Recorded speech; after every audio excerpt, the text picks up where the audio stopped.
o a todos. O sea, si yo quiero evaluar la presencia de un ritmo, los ritmos son frecuencia. Entonces me voy al contenido en frecuencia.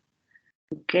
La desviación estándar es qué tanto varía mi señal, la amplitud de la señal. Entonces, si recuerdan, bueno, eso ya, no puedo decir si recuerdan, pero habíamos mencionado que la onda delta, por ejemplo, son frecuencias bajas y amplitudes altas, ¿sí?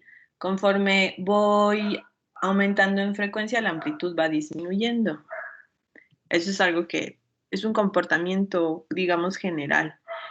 Y pregunta al equipo 1, no, el equipo 4, en esa tabla, ¿por qué cambia tanto la desviación estándar del ritmo delta al tener los ojos abiertos y después pasar a los ojos cerrados? ¿Cómo, doctora? ¿Puede repetirla? Es que se me trabó un poquito. ¿Por qué cambia tanto? Espera. La desviación estándar del ritmo delta al tener los ojos abiertos y después pasar a los ojos cerrados. Bueno, o sea, no sé a qué se refiere la pregunta, sí, creo que sí lo comentaron. O sea, si de 2.2 a 1.7 y de 1.7 a 2.6, o sea, ¿por qué no regresa al 2.2? Esa es la pregunta, Mariana. ¿O a qué te refieres con que cambie tanto? ¿Está Mariana? ¿Quién sabe? Sí. O bueno, quien haya hecho la pregunta del equipo 4.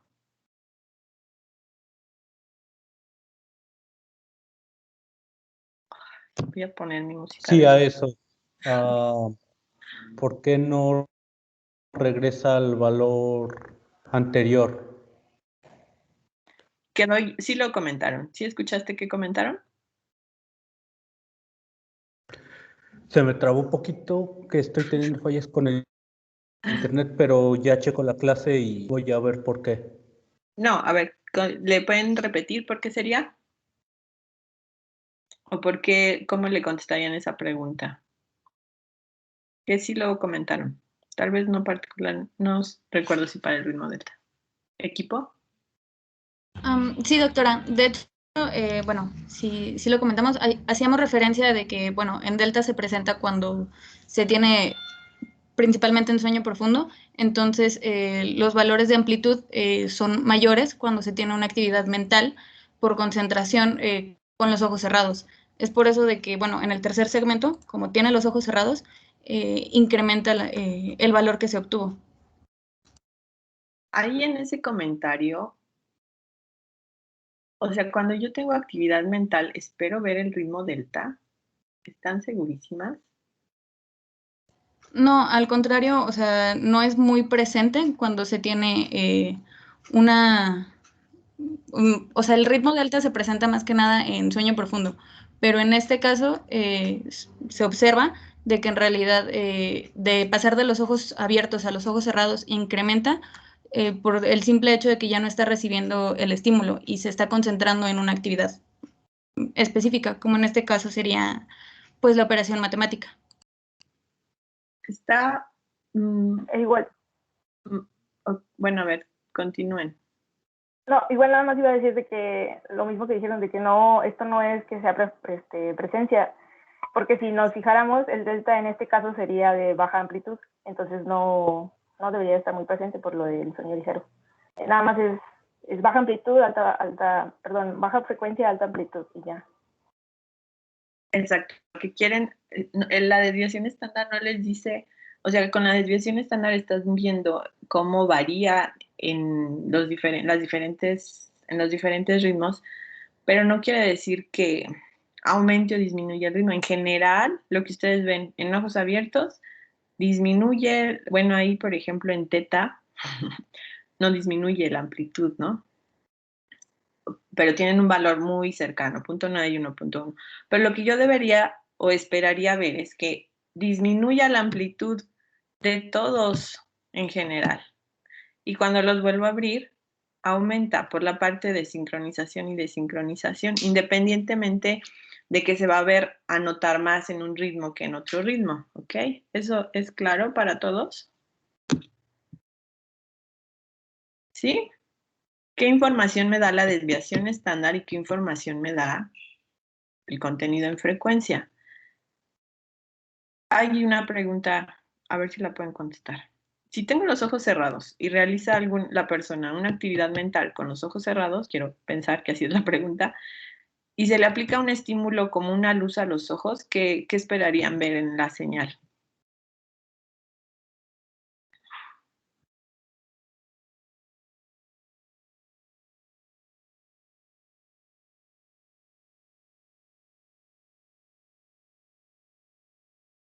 O qué información, o sea, en general en eje, a lo mejor no en la señal, o sea, ver en la señal es muy difícil, ¿no? No estamos viendo SG, pero qué información creen que a lo mejor haciendo algo como calculando la desviación estándar o contenido en frecuencia pudieran ustedes notar o piensan que se pudiera resaltar o encontrar. ¿Tienen alguna Vemos idea? que puede ser lo de aumenta la frecuencia un poco porque sería estar estimulando el cerebro y entonces se desincronizan las neuronas. O sea, si estabas nada más con los ojos cerrados y luego de la nada te hablan o te hacen algo, pues sí te distraes y eso es lo que pasaría. Pero tienes los ojos cerrados realizando Ajá. una actividad mental. O sea, Pero imagínate estás, que con los ojos Pero, cerrados estás, no sé, o sea, sumando. es que, ajá. Bueno, es que me imagino que realizando la actividad mental, sí es como estar concentrado y ahí no esperaría un cambio, porque cuando estás concentrado están sincronizadas. Pero es que estaba pensando, por ejemplo, cuando de repente te lanzan una luz, ahí sí yo creo que hay una desincronización, porque es un estímulo que no te esperabas y es muy, muy rápido. Sí, deberían de, por ejemplo, de esperar ver un cambio en amplitud. Probablemente que sí disminuya, pero de todas formas van a tener una amplitud disminuida porque hay mucho, o sea, están haciendo actividad mental, ¿sí? Entonces están, ok, con los ojos cerrados, están bloqueando el estímulo visual, pero están haciendo una actividad mental, ¿ok? Entonces, ahí el cerebro está funcionando demasiado, digamos, ¿ok? Muchas neuronas están haciendo actividad, pensando que sí están haciendo la actividad mental correctamente. Cuando se aplica el estímulo, los ojos o sea, los ojos perciben el estímulo, que era lo de potenciales evocados que son posibles incluso con los ojos cerrados. Entonces, lo que esperan ver, que también lo vimos en clase, como los complejos K y los usos, este, es estas ondas lambda. Si es un estímulo, por ejemplo, que tiene una frecuencia particular o simplemente solo es un flash que se queda encendido, debo de ver el cambio y ahí va a haber primero los ojos seguramente se van a mover, ¿ok? Entonces se va a ver el movimiento de los ojos. Acuérdense que ese es un artefacto de la señal de eje. Y si fuera como un flash con una frecuencia particular, se vería la onda particular con este flash que se conocen como las ondas lambda, que van a tener exactamente la misma periodicidad. Eso es lo que se esperaría ver. Ahora en la frecuencia, si estás haciendo actividad mental, esperas ver alta frecuencia y entonces cuando se aplica el estímulo a los ojos, es otro estímulo, deberías de tal vez poder quedarte en alta frecuencia. Aquí el punto es dónde estás adquiriendo la señal, ¿sí? Porque es un estímulo visual. Entonces es importante.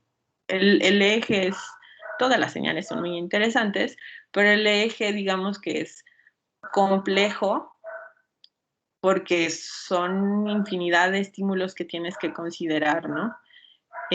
Ok.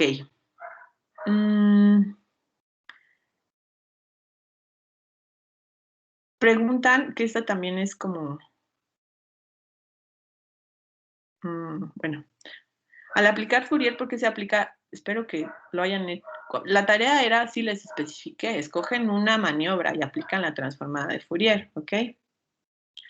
Al aplicar Fourier, ¿por qué se aplica la transformada rápida de Fourier? A cada ritmo en cada segmento, en vez de aplicarlo a toda la señal de eje, ¿daría el mismo valor? Pues de hecho sí, o sea, probamos ambas formas y dan el mismo valor, pero al aplicar la transformada a cada ritmo, podíamos apreciar mejor el contenido de frecuencia de la señal. ¿A qué te refieres con apreciar mejor?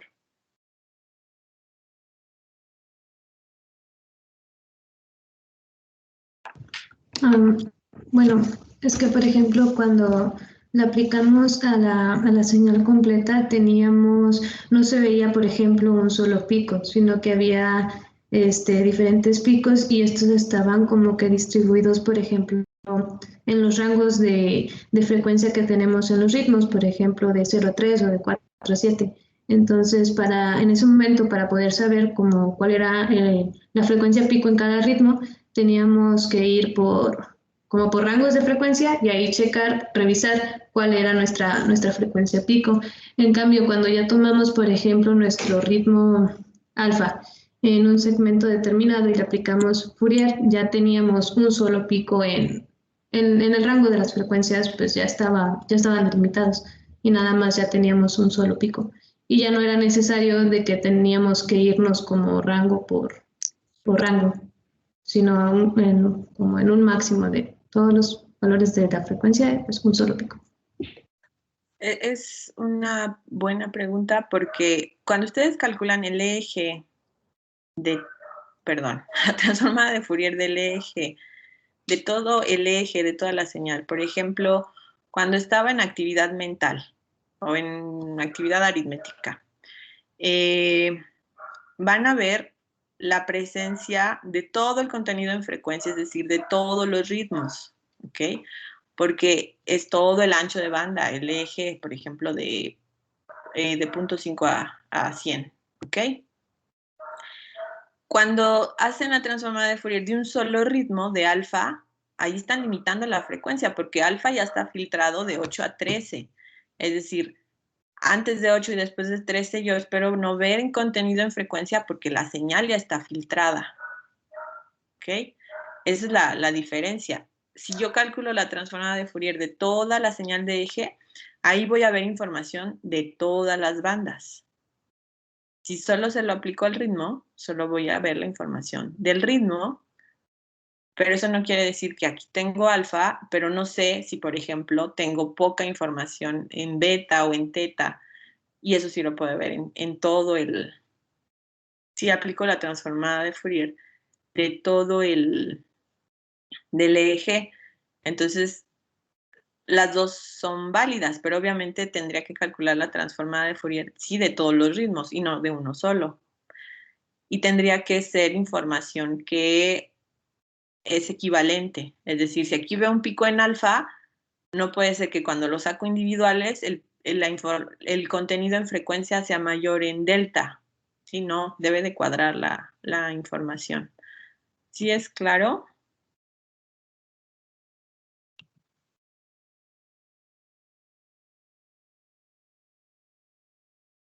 ¿Sí, chicos? ¿Pueden poner la tabla 7? Voy. La pregunta es, ¿a qué se debe que la frecuencia beta para los cálculos mentales sea menor que la del control? La tabla 7 es de... Ahí está, ya se ve, ¿no? Ajá.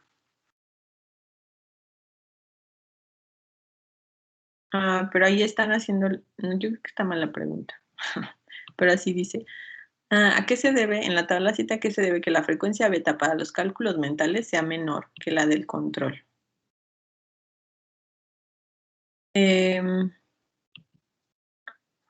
Tienen, por ejemplo, es que ahí tienen tabla... Esa es la 8.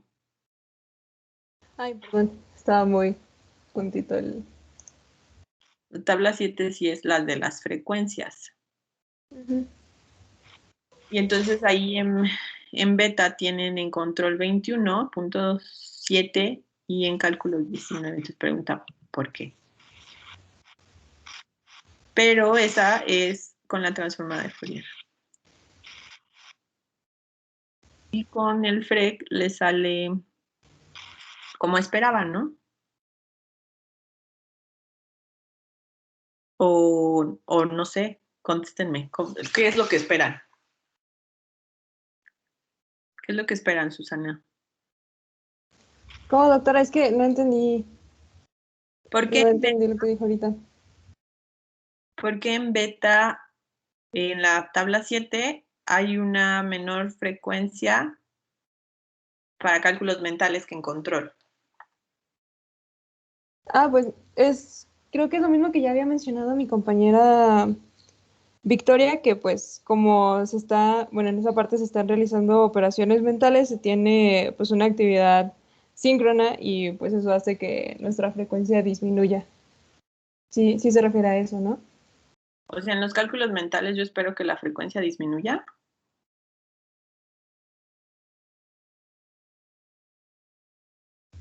Pues sí.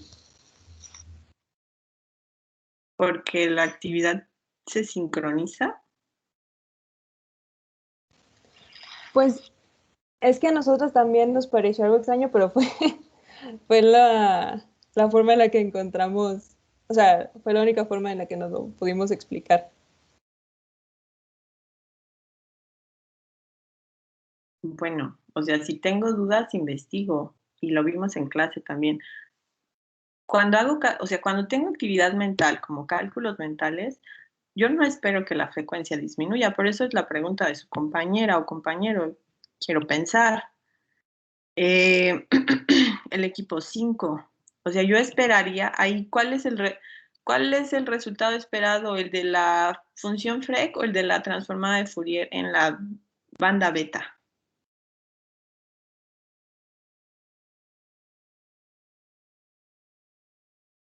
Sí, el de la función FEC. Sí, yo espero que aumente la frecuencia.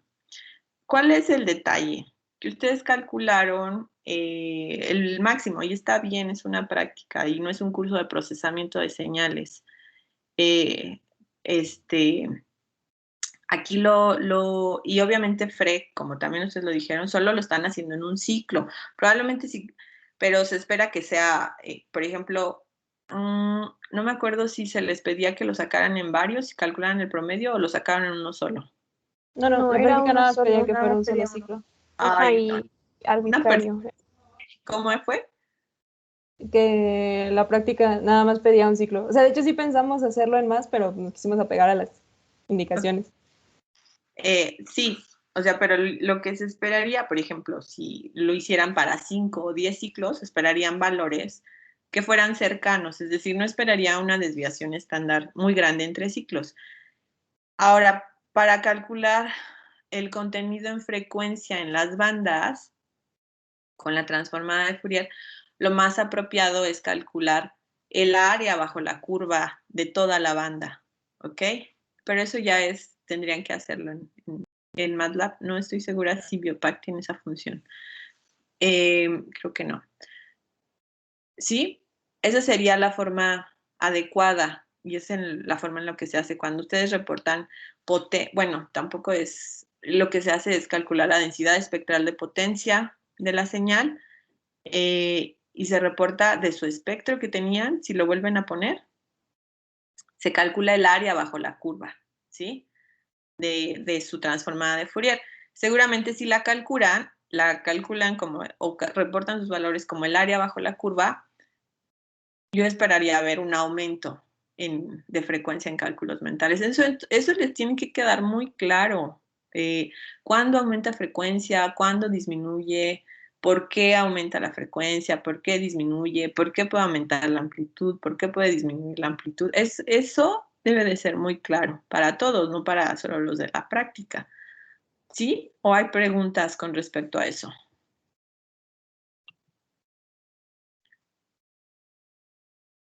A mí todavía no me queda muy clara esa parte, doctora. Si la pudiera repetir.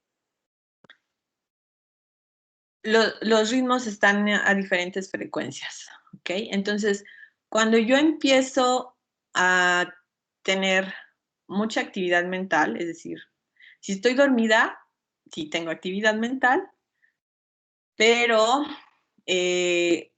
está orientada a realizar ciertas actividades, estoy relajada, ¿ok? Y en general se conoce el estado del sueño como actividad sincronizada, ¿sí? Es decir, casi todas mis neuronas están haciendo la misma actividad, ¿ok? Y entonces tengo un estado de alta sincronización, por eso en delta tengo amplitudes grandes y frecuencias bajas. Entonces, un estado de sincronización es frecuencias bajas y amplitudes altas. Cuando yo empiezo a tener despierto y empiezo a hablar o a escuchar música, a hacer ejercicio, a estudiar, escribir, mi actividad neuronal cambia, se desincroniza porque, como vimos, el cerebro tiene varias zonas que están enfocadas a realizar actividad motora, la actividad de la vista, de la auditiva. Todas esas áreas empiezan a activar de formas diferentes dependiendo de la actividad que estoy haciendo. Cuando estoy haciendo actividad cognitiva, pues en teoría necesito hacer más conexiones neuronales, ¿ok? Entonces todas mis neuronas ya no están sincronizadas, ya no todas, es muy difícil que todas estén absolutamente sincronizadas, pero estamos hablando en la generalidad. Pero ya no voy a tener la misma sincronización que cuando estoy dormido, porque estoy escuchando música, porque estoy hablando, o porque estoy haciendo una integral, o porque estoy en examen, ¿sí? O estoy haciendo una simulación y no me sale. Eso es actividad cognitiva y entonces mis neuronas empiezan imagínense que por grupos, a orientarse a realizar ciertas conexiones para realizar cierta función, ¿ok? Entonces, mi actividad neuronal se está desincronizando. Eso va a hacer que la amplitud disminuya, pero que la frecuencia aumente. ¿Por qué? Porque tengo mucha actividad neuronal. Entonces, por eso, en actividad cognitiva yo espero ver un aumento en la frecuencia. Por eso, que es este fenómeno de sincronización y desincronización, que la forma más simple de explicarlo es con el ejemplo de abrir y cerrar ojos, pero cualquier ejemplo de actividad, cualquier maniobra que ustedes piensen de actividad neuronal, lo pueden explicar a partir de hay sincronización o hay desincronización, y eso es lo que yo quiero, que cualquier fenómeno, es decir, que me expliquen hiperventilar es alta sincronización o baja sincronización. En reposo hay alta sincronización o baja sincronización. Si cambio de hiperventilar a dormir, ¿cómo cambia la sincronización? ¿Ok? Entonces, cuando tengo actividad cognitiva, yo espero que aumente la frecuencia porque hay varios grupos de neuronas que están haciendo ciertas conexiones para realizar la tarea cognitiva que quiero resolver. Por eso espero que aumente la frecuencia. Y entonces por eso se dice que es una etapa o una fase de desincronización. Por eso cuando tienen los ojos cerrados y los abren, disminuye la amplitud.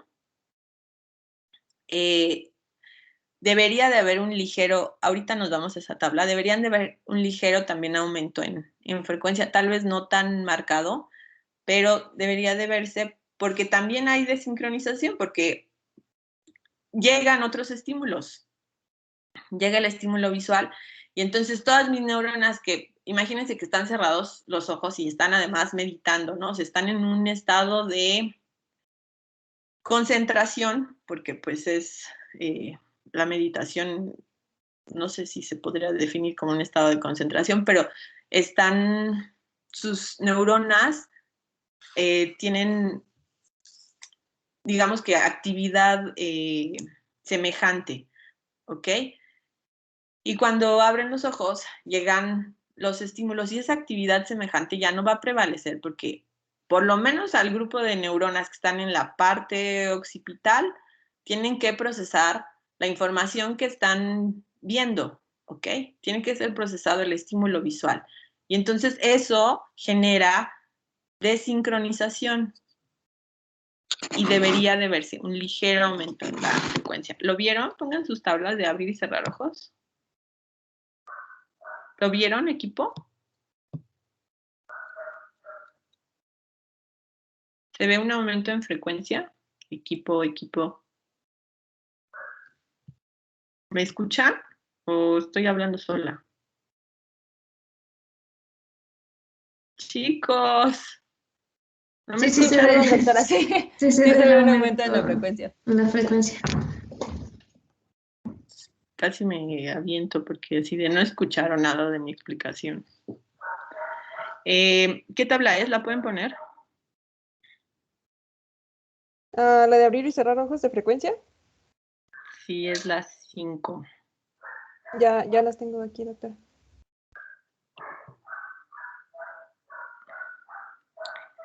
De hecho, pareciera que se ve mejor lo que esperan con FREC. Pasa de 9 a 11 y en la FFT de 9.5 a 9.7, pero puede ser resultado de que ustedes solo tomaron como el máximo, ¿ok? Sí quedó claro, Jimena, y para todos. Sí, doctora, gracias. En su aplicación, ¿cuál era el objetivo? ¿Qué querían? O sea, era ver qué ritmo se encontraba en el sueño o en el paso de sueño ligero a sueño profundo. ¿Eso era lo que querían investigar? Ajá, en el paso de sueño ligero a sueño profundo. Es que habíamos visto varios artículos donde lo toman así como nada más la etapa de sueño ligero y luego directo a sueño profundo, pero había uno en el que lo tomaban como una etapa aparte de esa transición y pues nos llamó la atención. Ok. Pusieron aquí en la... se me olvidó pedirles el cuestionario a todos. Pusieron que... en la pregunta de qué características debe tener la instrumentación de un sistema de adquisición de eje.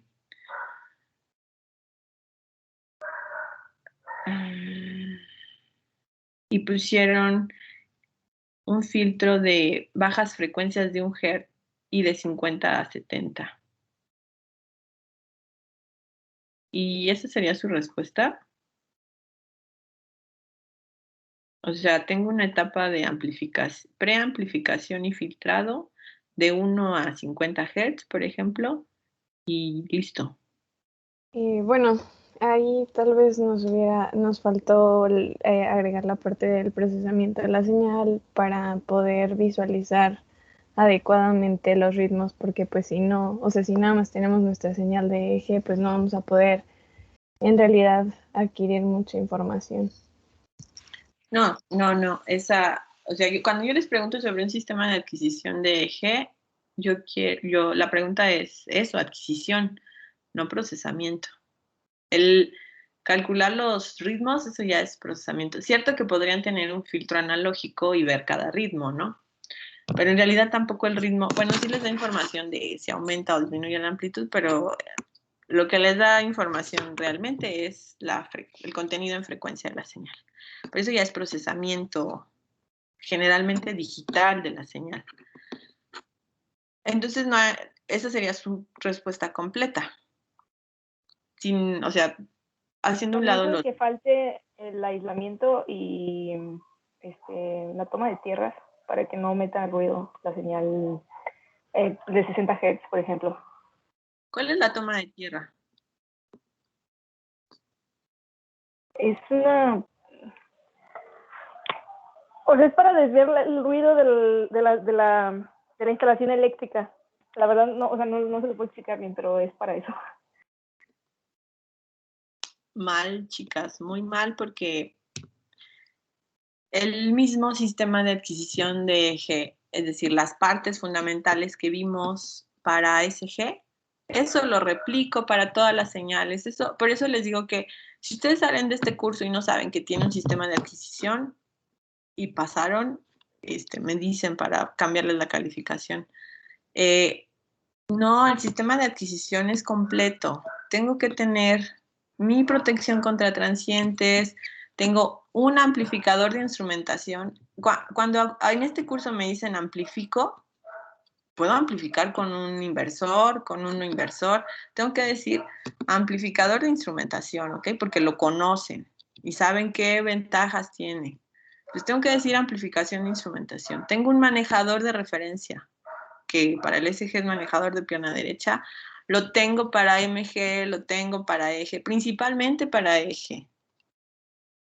Porque para eje la relación de rechazo en modo común. Si para SG tolero 80 decibeles, para eje quiero más de 100. Porque es una señal con mucho ruido, muy pequeña, entonces no quiero la interferencia del voltaje en modo común. Tengo mi fuente aislada, tengo la etapa de aislamiento y mi filtro. Aquí lo pusieron de 1 a 50, pero habíamos visto que en realidad, bueno, de 0.5 puede variar la frecuencia alta, pero considerando que quieren ver, por ejemplo, a lo mejor ya los ritmos gamma, va a depender mucho de la maniobra que tienen, pero se puede considerar hasta, sí, podría ser 70 o incluso 100 Hz, ¿ok? Pero lo que quiero que les quede muy claro es mi sistema, las partes fundamentales del sistema de adquisición. O sea, ¿por qué para SG tengo un sistema robusto y para eje no? ¿Sí? Entonces, se aplica lo mismo para todas las señales bioeléctricas. Obviamente no voy a amplificar con la misma ganancia, no voy a filtrar con el mismo ancho de banda, ¿ok? ¿Eso es claro también para todos?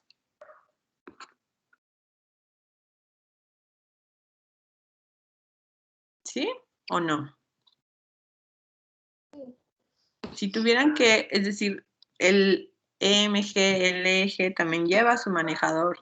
Ya no le llamamos manejador de pierna derecha, manejador de referencia, porque tiene la función, tiene sus funciones particulares. ¿Ok? ¿Alguna pregunta adicional de alguien? ¿O ya acabamos? ¿No hay preguntas?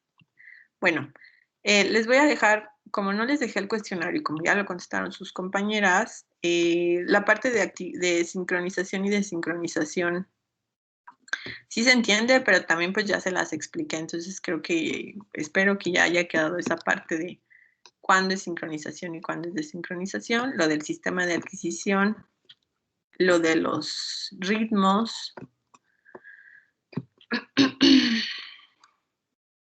qué tipo de actividad se registra durante eje.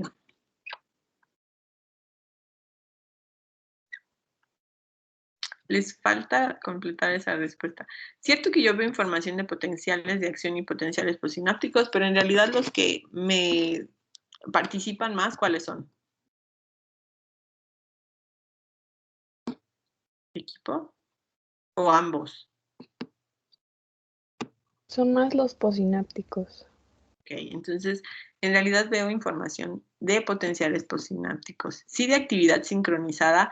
Aquí no se hagan bolas, no quiere decir que solo cuando estoy durmiendo voy a ver la señal de eje, ¿no? Porque puedo ver también la señal de eje de forma no invasiva cuando estoy teniendo actividad mental, que estoy en un estado de desincronización, pero se refiere, ok, estoy en un estado de desincronización porque hay muchas neuronas haciendo muchas actividades, pero quiere decir que tengo miles de neuronas tratando de resolver una integral y miles de neuronas, no sé, escuchando, no sé, si escuchan música cuando tienen examen, por ejemplo, o un grupo de neuronas está tratándose de acordar de la forma de resolver la integral y otro grupo de neuronas está tratando de despejar, ¿sí? Pero quiere decir que no es una neurona. Si una neurona está haciendo es decir, bueno, una o dos neuronas están teniendo una conexión para realizar una actividad, eso nunca jamás, esa información va a llegar a la corteza, ¿ok? A poder ser adquirido de forma externa con un electrodo.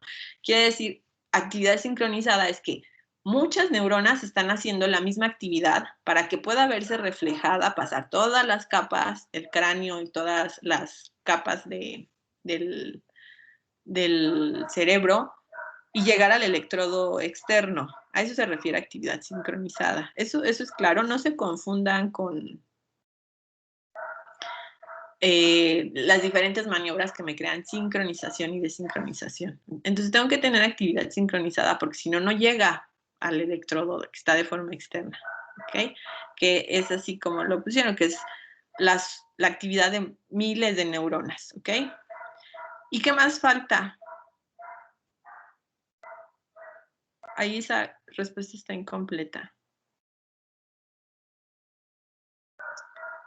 ¿Qué más veo en el eje? ¿Qué más tiene que, o qué otra condición, o, por ejemplo, ¿alguien me sabe decir qué falta?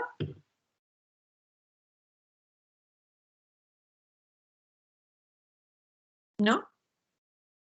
Yo tengo células de tipo glial y piramidal.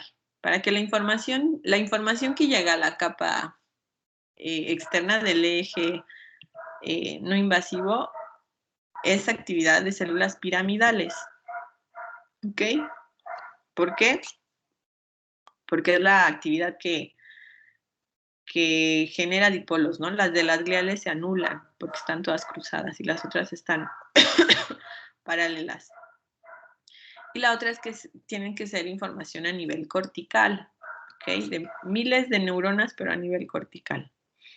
Bueno, vamos a ver, es que vamos a continuar con la clase. ¿Preguntas? ¿Alguien tiene alguna pregunta adicional? Ah, les iba a decir que se les va a quedar de tarea. Van a buscar una aplicación de eje, la que quieran, y van a hacer una infografía, como una infografía, es decir, como un póster donde de preferencia con imágenes, donde el texto es mínimo, van a explicar la aplicación. No sé, por ejemplo, yo leí un artículo donde hacen eje y la respuesta del eje a diferentes tipos de música, ¿ok? Y pues se les puso diferentes tipos de música. Entonces, en mi infografía o póster, como le quieran llamar,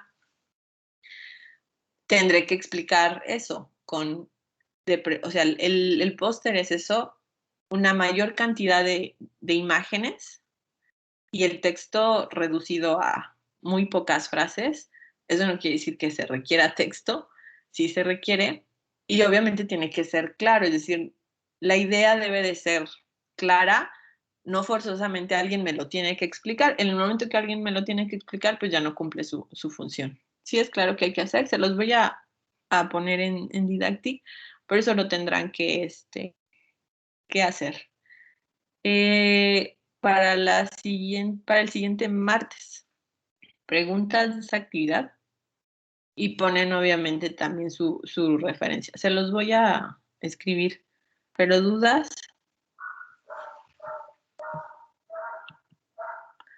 ¿No hay dudas? Bueno, vamos a continuar con presión.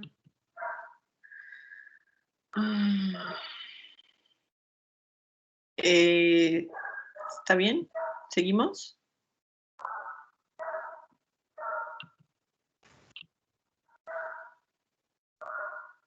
Sí, doctora.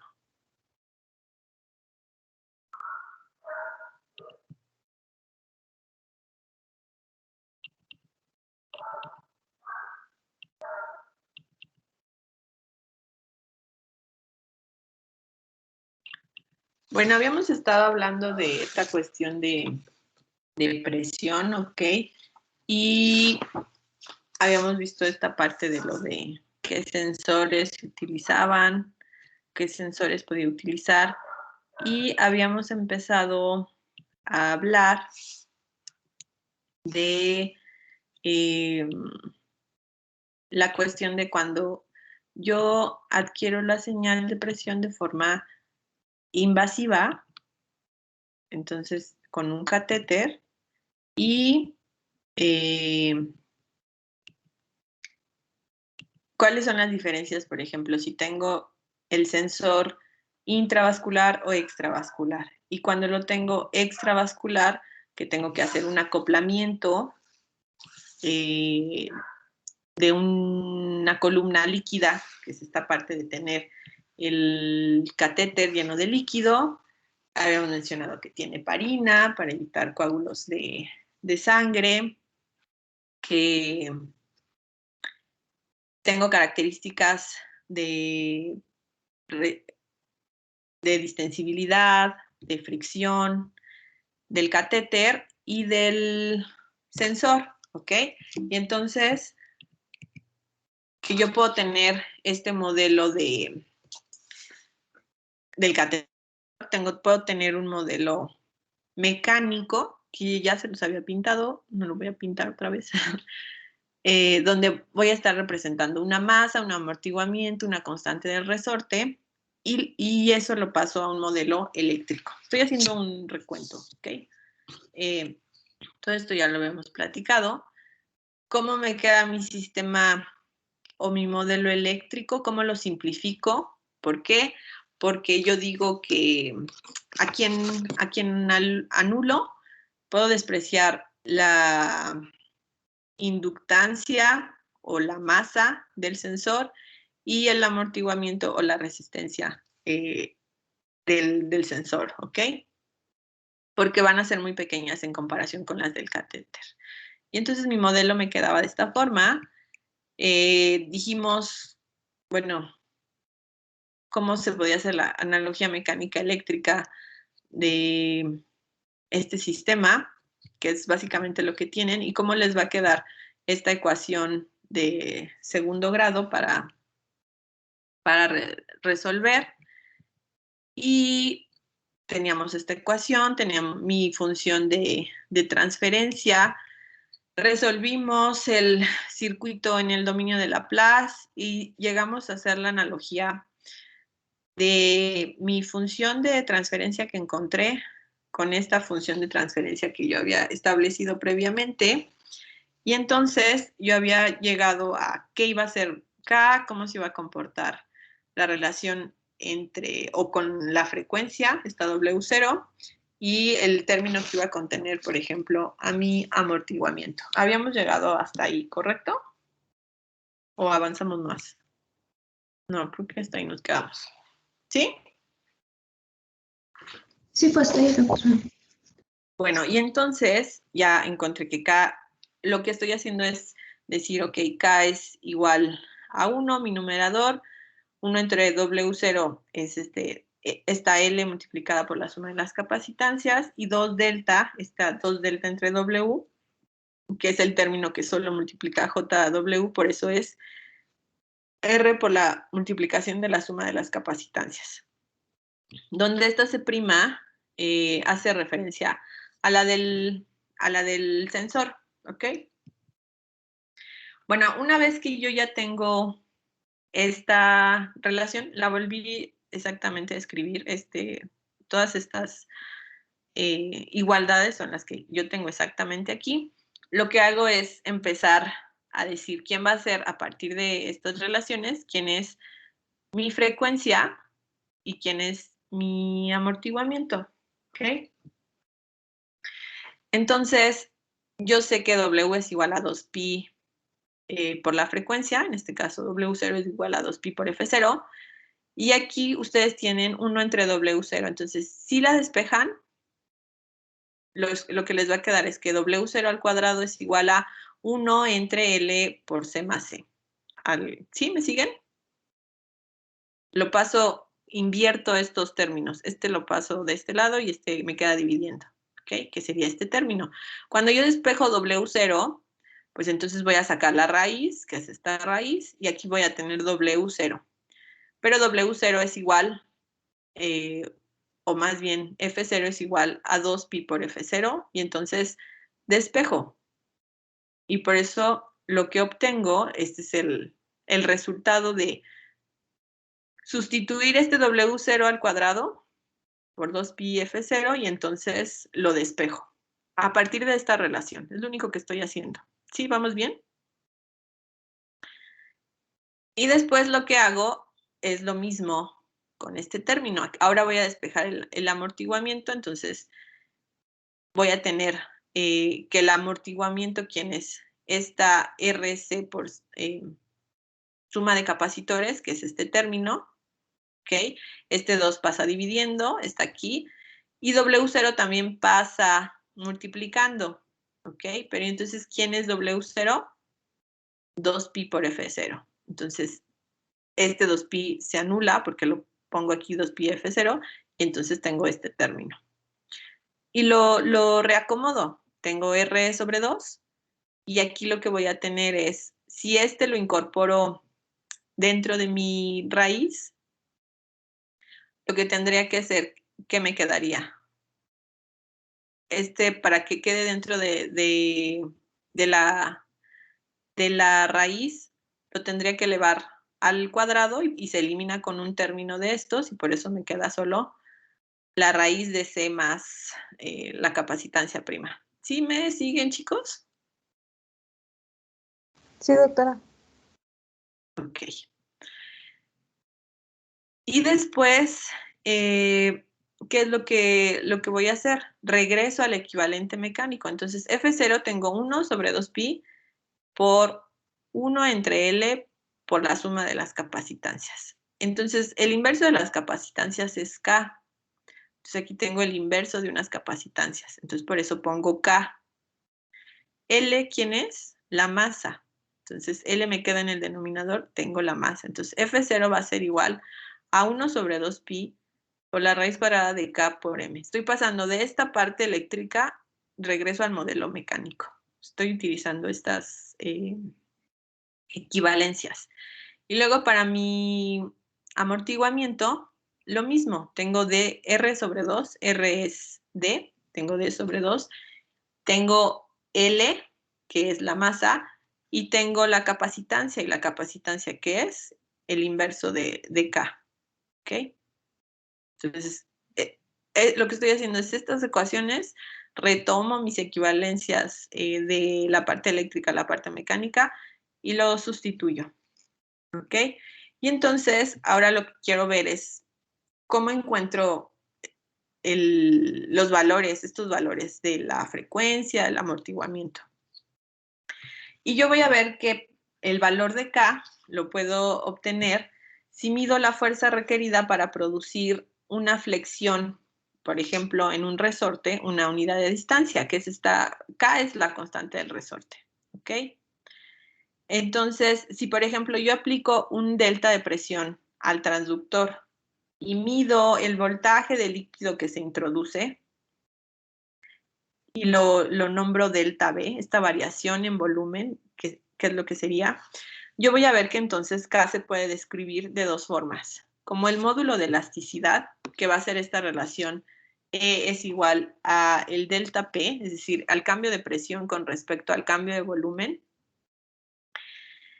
y el desplazamiento volumétrico, que va a ser BC es igual a delta B entre delta P, es decir, el incremento del volumen, delta B, que ocurre al desplazarse una columna líquida en el catéter o en la membrana del transductor debido a este incremento de presión. Eso es lo que me está diciendo el desplazamiento volumétrico. ¿Cuánto aumenta el volumen? ¿Cuánto es esta variación en volumen? En el momento que se aplica una variación en presión en mi columna líquida, en el catéter. Eso es el desplazamiento volumétrico. Y si se dan cuenta, E y BC es el inverso de uno, el inverso del otro. Aquí tengo delta P entre delta B y aquí tengo delta B entre delta P. Por eso, el módulo de elasticidad lo puedo definir como el inverso del desplazamiento volumétrico. Ok, entonces, aquí ya estoy relacionando, o estoy diciendo cómo puedo describir el valor de K en base a variaciones de presión y de volumen. Cuando yo aplico esta presión, este cambio en presión, lo que obtengo es que la fuerza en el diafragma va a ser igual a la presión por el área del contacto. ¿Ok? Esta relación F es igual al cambio en presión por el área del contacto en el diafragma. Y lo que va a suceder es que esta fuerza va a generar un desplazamiento, ¿sí? Se aplica un cambio en presión, una fuerza en una área de contacto y se genera un desplazamiento que lo voy a llamar delta X, ¿ok? De forma que entonces yo voy a ver que este valor, que es la fuerza, delta P por A, en realidad también lo puedo reescribir como K por delta X, ¿ok? Que es la ley de Hooke. ¿Están de acuerdo? Y entonces, cuando yo aplico presión al sistema, lo que sucede es que un volumen de líquido, este delta B, que lo puedo definir como el desplazamiento, delta X por el área de contacto, entra al sistema. Aplico una presión al sistema y un volumen de líquido entra al sistema, porque desplaza ese volumen. Y ese desplazamiento delta B lo defino de esta forma, delta X por el área, ¿ok? Y si considero que la sección transversal la considero constante, lo que voy a encontrar es esta relación de K es igual al área al cuadrado por delta P entre delta B. En realidad lo que estoy haciendo es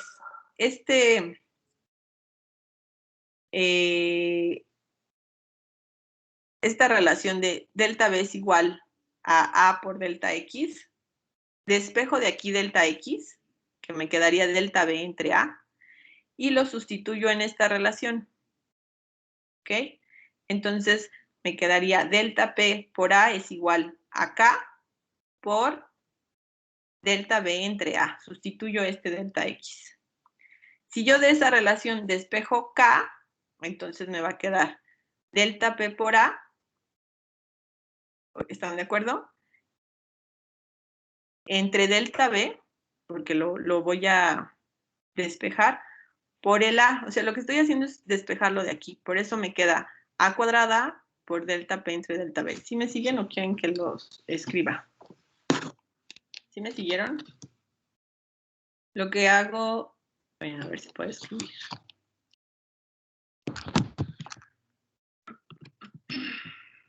¿Sí me siguieron o no me siguieron, chicos? ¿Sí los podría escribir, por favor?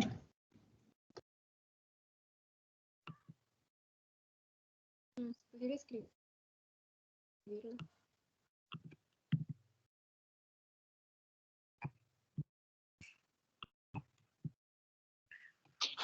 Déjenme se los escribo en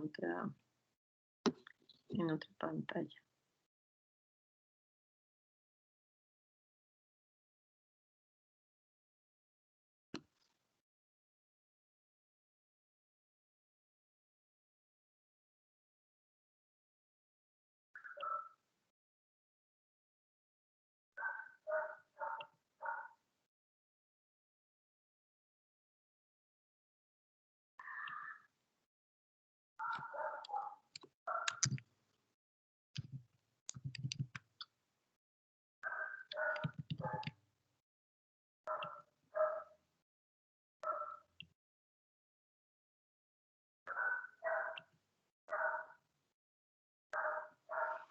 Lo que estábamos diciendo es que yo tenía que delta B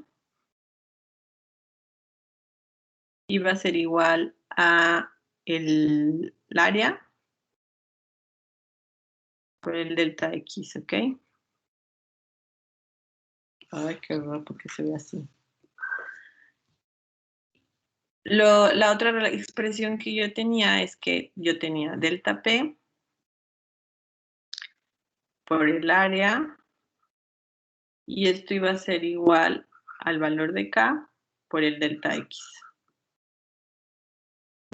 Y entonces yo despejo delta X, ¿ok? Entonces delta X es igual al delta B entre el área. ¿Ok? Y lo sustituyo. Entonces voy a tener el delta P por el A, por el área, Eso es igual al valor de K.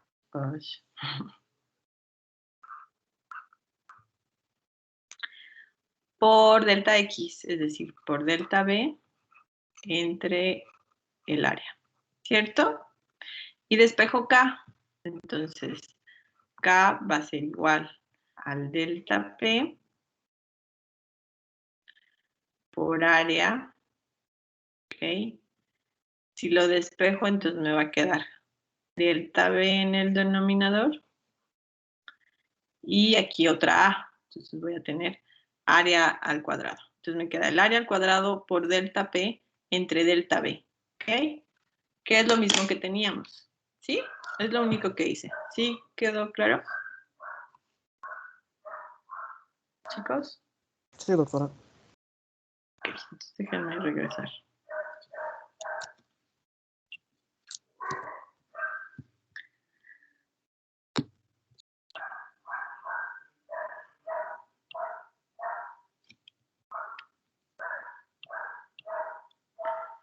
Y entonces encontré esta relación, que que K es igual al área al cuadrado por delta P entre delta B. ¿Ok? Entonces, aquí ya tengo cómo se relaciona el valor de K con el área, los cambios en presión y los cambios en volumen. Ahora, ¿cómo va a ser la masa? La masa del sistema hidráulico va a consistir en la masa de líquido en el catéter y la de líquido en el domo del transductor, que va a ser este valor, que le voy a llamar M'. ¿Ok?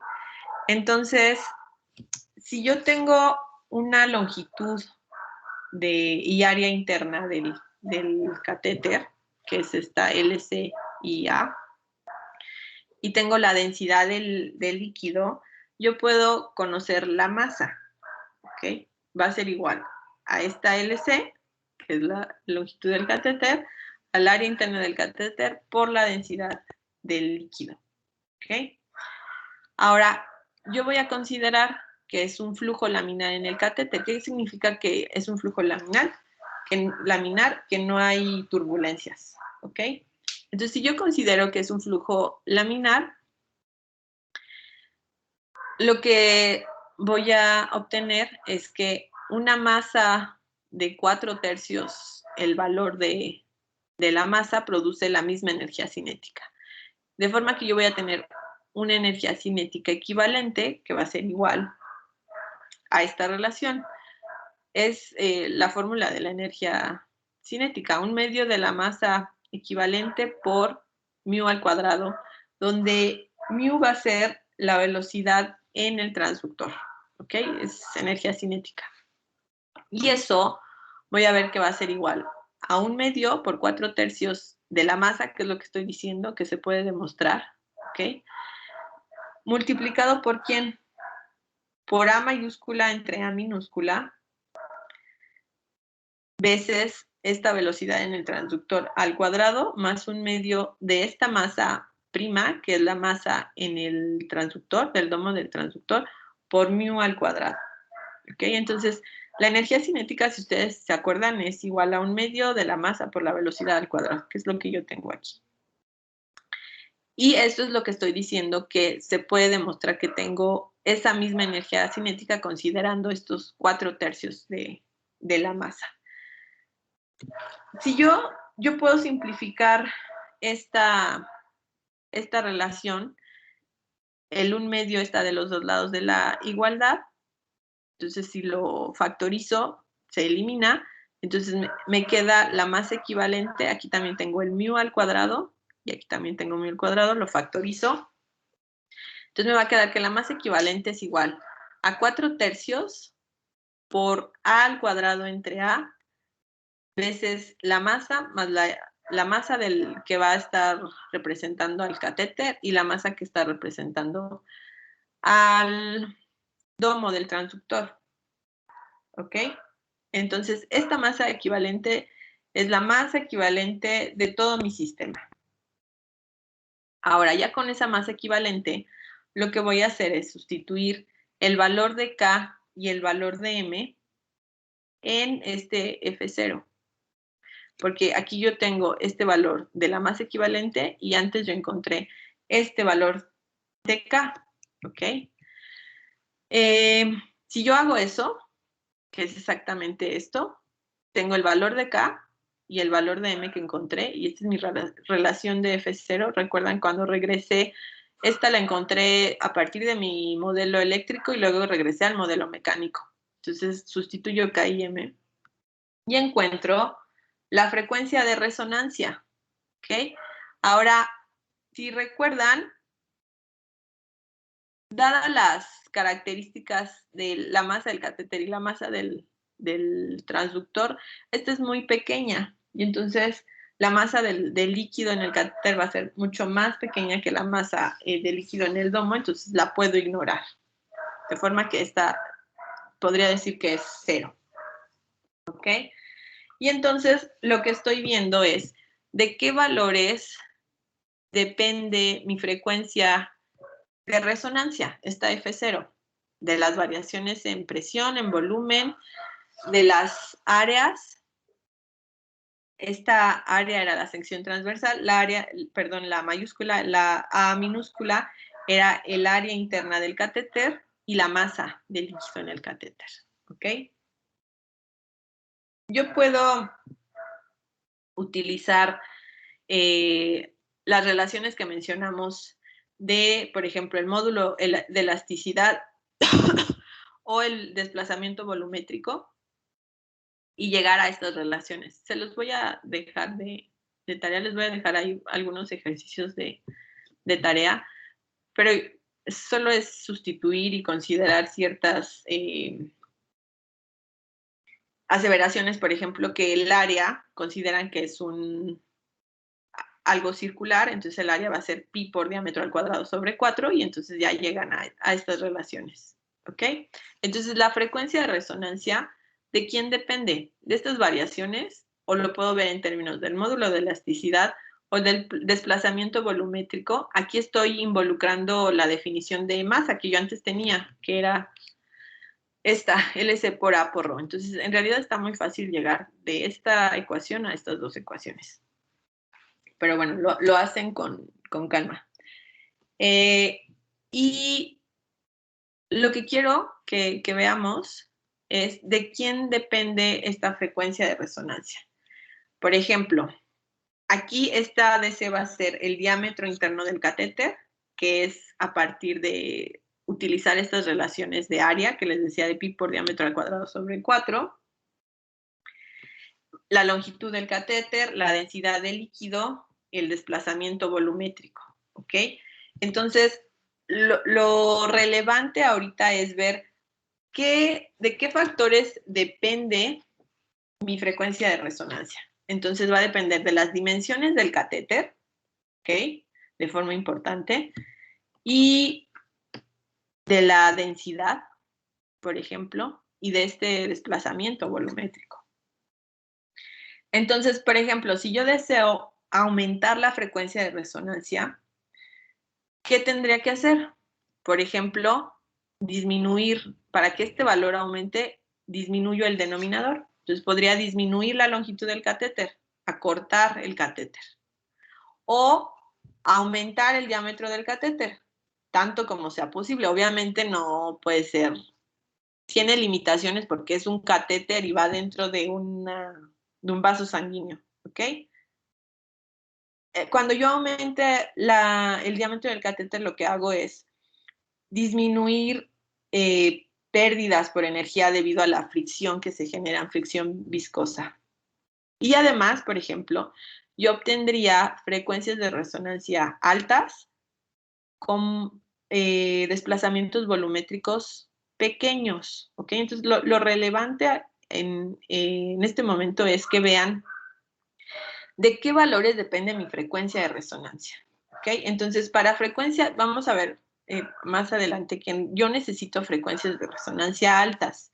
Entonces, para que yo tenga esa condición que se cumpla, tengo que tener un catéter lo más rígido posible, ¿ok? Para que también estos desplazamientos volumétricos sean pequeños. el diámetro del catéter no lo puedo aumentar de forma, es decir, no puedo ocupar el diámetro que yo quiera. ¿Por qué? Porque va dentro del vaso sanguíneo. Y la longitud del catéter también va a tener ciertas limitaciones. Y aquí también depende de este valor de densidad. Entonces, habíamos mencionado que se utiliza en el líquido heparina para evitar coágulos.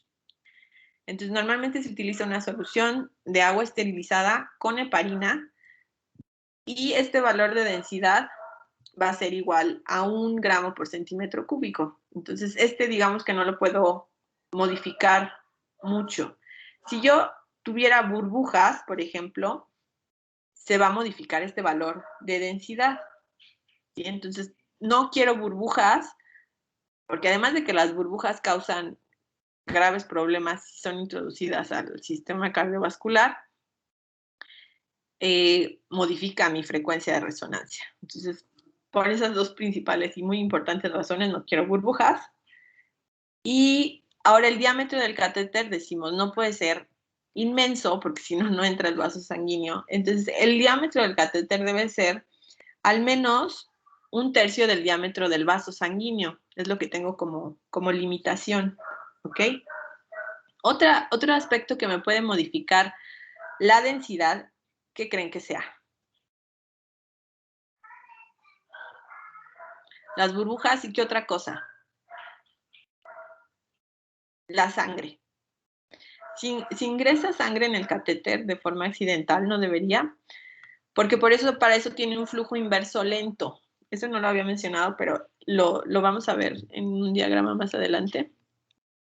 Tiene un flujo inverso lento que evita que la sangre se introduzca al catéter, pero si hay por alguna razón hay sangre en el catéter, esto va a modificar la densidad, es decir, va a aumentar la densidad de la sangre, del líquido, porque ahora va a haber sangre. Si este valor aumenta, se hace muy grande, lo que va a hacer es que todo el término disminuya. Entonces, si aumenta la densidad, por ejemplo, con la presencia de sangre, la frecuencia de resonancia disminuye. Yo lo que quiero es un valor de frecuencia de resonancia alto. ¿Ok? Entonces, para mantener esta densidad constante igual a 1 gramo por centímetro cúbico, lo que se hace es esta parte de un flujo inverso lento y eso va a ayudar a evitar coágulos y a evitar, principalmente la parte de los coágulos es la heparina, pero la introducción de sangre en el catéter, este flujo inverso lento lo va a evitar. ¿Es claro este análisis de qué factores depende mi frecuencia de resonancia? ¿Hay dudas hasta el momento? Nos falta ver el grado de amortiguamiento, pero ya no lo vamos a alcanzar a ver. ¿Sí? ¿Dudas? Chicos, ¿no hay dudas? Bueno, si no hay dudas, dejamos aquí la clase porque tengo que revisarle a un equipo. Nos vemos el jueves. Nos vemos. Y ahorita veo al equipo 3 en su canal, por favor. Nos vemos. Hasta luego. Gracias, doctora. Gracias. Gracias, doctora. Gracias.